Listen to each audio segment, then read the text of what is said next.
जय हिंद। आज हम डिस्कस करने वाले हैं 41 एफईडी की भर्ती के बारे में। और यहाँ पर जो भी पॉइंट हम डिस्कस करने वाले हैं वो सब आपके डाउट हैं। 41 एफईडी की भर्तियों को लेकर जितने भी आपके डाउट आ रहे थे वो सब यहाँ पर हम डिस्कस करेंगे और बिल्कुल पॉइंट वाइज बिल्कुल डिटेल में हम एक एक पॉइंट को डिस्कस करने वाले हैं। तो देखिए, जो सबसे पहला और सबसे बड़ा आपको जो डाउट आ रहा था वो डाउट ये है कि अभी आपकी जो 41 एफईडी की भर्ती है, आप सभी जानते हैं कि जो प्रोसेस आपकी फ़िलहाल में कंडक्ट होने वाली थी वो फ़िलहाल के लिए कैंसिल हो चुकी है। तो 41 एफईडी की भर्ती के कैंसिल होने के बाद अब आपकी जो आगामी फिजिकल होने वाली है और जो रिटन एग्जाम की प्रोसेस रहेगी, क्या उसमें कुछ बदलाव होगा या फिर नहीं होगा? तो मेरी बात ध्यान से सुनिए। यहाँ पर बदलाव को लेकर आपके दो केस बनेंगे। अब दो केस कौन कौन से हैं? एक केस आपका है कि बदलाव आपका होगा, दूसरा केस आपका कि बदलाव नहीं होगा। अब इस बात का कहने का मतलब क्या है? तो ध्यान से सुनिए। यहाँ पर बदलाव होगा, वो बदलाव किस में होगा? वो बदलाव आपकी प्रोसेस में नहीं होगा। जो आपकी फिजिकल की, जो आपकी रिटन एग्जाम की प्रोसेस होनी है ना, वो प्रोसेस आपकी सेम रहेगी। लेकिन आपकी जो लोकेशन है, आपका जो फिजिकल का रिटन एग्जाम का वेन्यू होना, वो चेंज होगा, उसमें बदलाव होगा। अब वो लोकेशन कितनी होगी, कहाँ पर होगी, वो सारी बातें हम डिस्कस करेंगे। इसके अलावा जो सेकंड केस है कि बदलाव नहीं होगा, तो बदलाव आपकी प्रोसेस को लेकर नहीं होगा।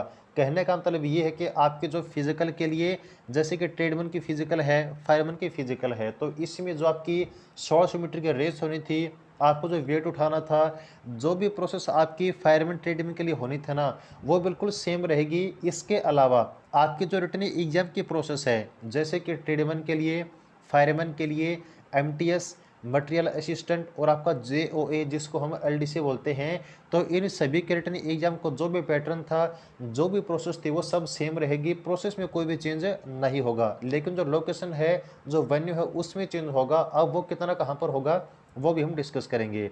लेकिन इससे पहले हम डिस्कस करेंगे कि अभी आपको पता है कि आपका जो कैंसिलेशन का नोटिस है वो सब आपका न्यूज़पेपर में, आपका एम्प्लॉयमेंट न्यूज़पेपर में और आपको जो ऑफिशियल वेबसाइट है इंडियन आर्मी की, सब जगह पब्लिश हो चुका है। लेकिन दिक्कत ये है कि इस भर्ती के कैंसिलेशन के नोटिस के जारी होने के बाद भी बहुत सारे ऐसे कैंडिडेट हैं जिनका एडमिट कार्ड उनके घर पर अभी भी पहुंच रहा है। तो क्या उनको इस नोटिस के बाद उनको जो एडमिट कार्ड मिले हैं, क्या उनको फिजिकल के लिए, रिटन एग्जाम के लिए जाना है या फिर नहीं जाना है?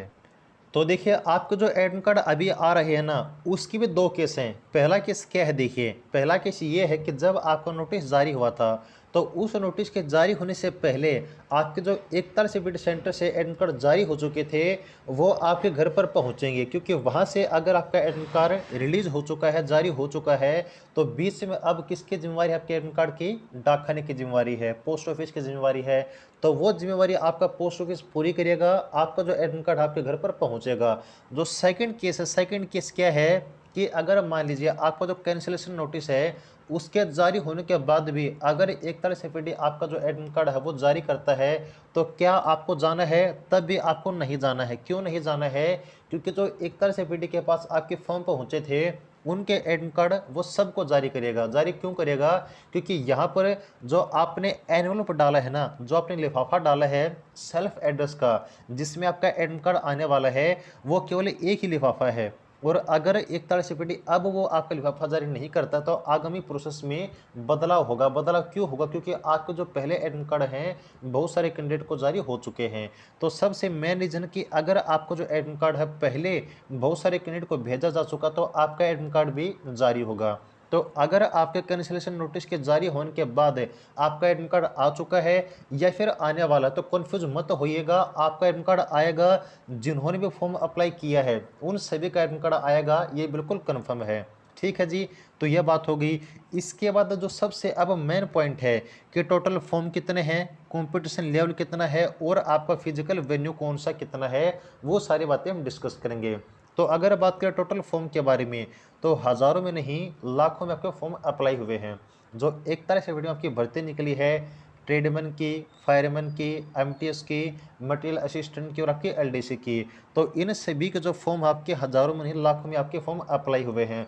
और हज़ारों में नहीं लाखों में फॉर्म अप्लाई होने के कारण ही आपकी जो फिजिकल वो इतनी लंबी चली है। लंबी चली का क्या मतलब है कि आपको पता है कि आपकी फिजिकल स्टार्ट कब से होनी थी? वो होनी थी 11 अक्टूबर से। कब से स्टार्ट होनी थी? 11 अक्टूबर से। और अगर आपको पता हो ना, तो अभी जो एडमिट कार्ड आ रहे हैं उनमें आपकी फिजिकल की डेट नवंबर तक आपकी बढ़ाई गई है। नवंबर तक कहने का मतलब यही है कि कुछ ऐसे कैंडिडेट हैं जिनके एडमिट कार्ड हमने खुद देखे हैं, उन्होंने अपने एडमिट कार्ड हमारे पास भेजे हैं, तो उनमें आपकी 11 से 13 नवंबर तक डेट हमने खुद देखी है कि 13 नवंबर तक आपकी जो फिजिकल की डेट है वो दी गई है। और अभी तो आपके एडमिट कार्ड आ रहे हैं, उनमें तो ये मान सकते हैं कि आपकी जो फिजिकल डेट है वो आगे तक और भी बढ़ाई गई होगी। तो यहाँ से आप लोग खुद अंदाज़ा लगा सकते हैं कि अगर किसी भर्ती की फिजिकल आपकी 1 महीने से ज़्यादा चलती है तो फॉर्म कितने आपके ज़्यादा मात्रा में अप्लाई हो सकते हैं, ये बात आप खुद अंदाज़ा लगा सकते हैं। तो कंपटीशन बढ़ेगा या घटेगा? अब आपका जो कंपटीशन है वो बढ़ने वाला है, घटने वाला नहीं है। अब क्यों बढ़ेगा? इसका जो रिलेशन बनता है ना, वो बनता है जी आपका लोकेशन से। अब लोकेशन से कंपटीशन बढ़ने का क्या रिलेशन है वो समझिए। तो देखिएगा, आपकी जो लोकेशन है, इस लोकेशन का आपके कंपटीशन बढ़ने से क्या रिलेशन है। अगर देखिए यहाँ पर अगर आपको पता हो तो पहले आपकी जो फिजिकल होने वाली थी, आपकी जो रिटन एग्जाम की प्रोसेस होने वाली थी, वो सब आपकी कहाँ पर होनी थी? जो करू ले है आपका, ले में आपके 1 तारीख से पहले आपकी सबकी प्रोसेस होने वाली थी। लेकिन अब चेंज क्या हुआ है? वैसे तो ऑफिशियल जानकारी नहीं है, लेकिन आपको हम बता देते हैं। कोई भी जानकारी अगर आपको हम बताते हैं तो बिल्कुल कन्फर्म होने के बाद ही उसको हम आपके साथ शेयर करते हैं। तो अभी जो हमें जानकारी मिली है उसके अनुसार आपकी फिजिकल अब ओनली ले में कंडक्ट न होकर ले में भी होगी, लेकिन अब ले के अलावा कुछ और जगह पर भी होगी। और वो कहाँ कहाँ पर हो सकती है? वो नंबर 1 आपका जम्मू में हो सकती है, नंबर 2 आपका उधमपुर में हो सकती है, और नंबर 3 आपका सिकंदराबाद में हो सकती है। जो मोस्टली 99% चांस है सबके आपको जो मोस्टली सेंटर बनेंगे वो जम्मू में बनने का चांस है। तो अब यहाँ से जो कंपटीशन बढ़ेगा वो किस प्रकार से बढ़ेगा? पहले अगर मान लीजिए कोई कैंडिडेट है, उसकी फिजिकल कहाँ पर थी? उसकी फिजिकल थी ले में। तो ले में आपको पता है जो किराया है, जो सफ़र में एक तंग होने का, जो आपको पता कि इतने लंबे सफ़र में जो कैंडिडेट है वो तंग हो जाते हैं, तो ज़्यादा टाइम वेस्ट होने के कारण, ज़्यादा पैसा लगने के कारण और ज़्यादा दूर होने के कारण बहुत सारे ऐसे कैंडिडेट हैं जो फिजिकल देने नहीं जाते। लेकिन वहाँ पर अब बात करें जम्मू की, कि अगर पहले किसी कैंडिडेट का फिजिकल आपका ले भी होने वाला था, अब अगर उसका जम्मू में आता है तो वह जरूर जाएगा। जरूर क्यों जाएगा? सबसे मेन रीज़न है आपकी व्हीकल फैसिलिटी। यहाँ पर अगर फ्लाइट की बात करें, ट्रेन की बात करें, फिर बस सर्विस की बात करें, आपकी तीनों सर्विस अवेलेबल हैं जम्मू के लिए। लेकिन ले में आपकी फिजिकल की जो प्रोसेस थी वो यहाँ पर फ्लाइट की वगैरह की बात करें, तो आपकी ट्रेन वगैरह की बात करें, वो तो आपकी अवेलेबल थी जम्मू तक मोस्टली। आगे आपको कहाँ से जाना पड़ता? आगे आपको प्राइवेट व्हीकल से जाना पड़ता। लेकिन अब आपकी जो जम्मू है उसके प्रोसेस से नज़दीक होने की वजह से और सब कुछ फैसिलिटी आपकी अवेलेबल होने की वजह से, खर्चा कम होने की वजह से, टाइम वेस्ट कम होने की वजह से बहुत सारे ऐसे कैंडिडेट हैं जो फिजिकल देने आपके ज़रूर जाएंगे। तो इससे जब आपके पहले 100 बंदे जाने वाले थे ना, अब 100 की बजाय वहाँ पर आपके 1000 बंदे जाएंगे। ये बात आप खुद सोच सकते हैं, क्योंकि यहाँ पर जो कंपटीशन है, अगर 100 की बजाय आपके 1000 जाते तो आपका बढ़ेगा। अब इस बात से आप अंदाज़ा लगा सकते हैं। तो जैसे फिजिकल आपकी लोकेशन, मैंने आपको बता दिया कि लोकेशन आपकी पूरे चांस से चेंज होने की। चेंज होने का मतलब ये कि वहाँ पर जो पहले ले में होनी थे ना, वहाँ पर तो होगी ही होगी, लेकिन कुछ और सेंटर बनने वाले हैं, ताकि आपकी जो प्रोसेस है फिजिकल की वो इतनी लंबी न खिंचे, जो कि अब आपकी 1 महीने से ज़्यादा आपकी चलने वाली थी। तो फिजिकल की लोकेशन वगैरह और आपका कॉम्पिटिशन वगैरह कितना बढ़ेगा कितना घटेगा, वो सारी बातें हमने डिस्कस कर ली हैं। तो ये कुछ आपके डाउट थे जो 1 तारीख से बेटे की भर्ती के बारे में आपके आ रहे थे। उम्मीद करते हैं आपको जानकर जरूर से ज़रूर अच्छी लगी होगी।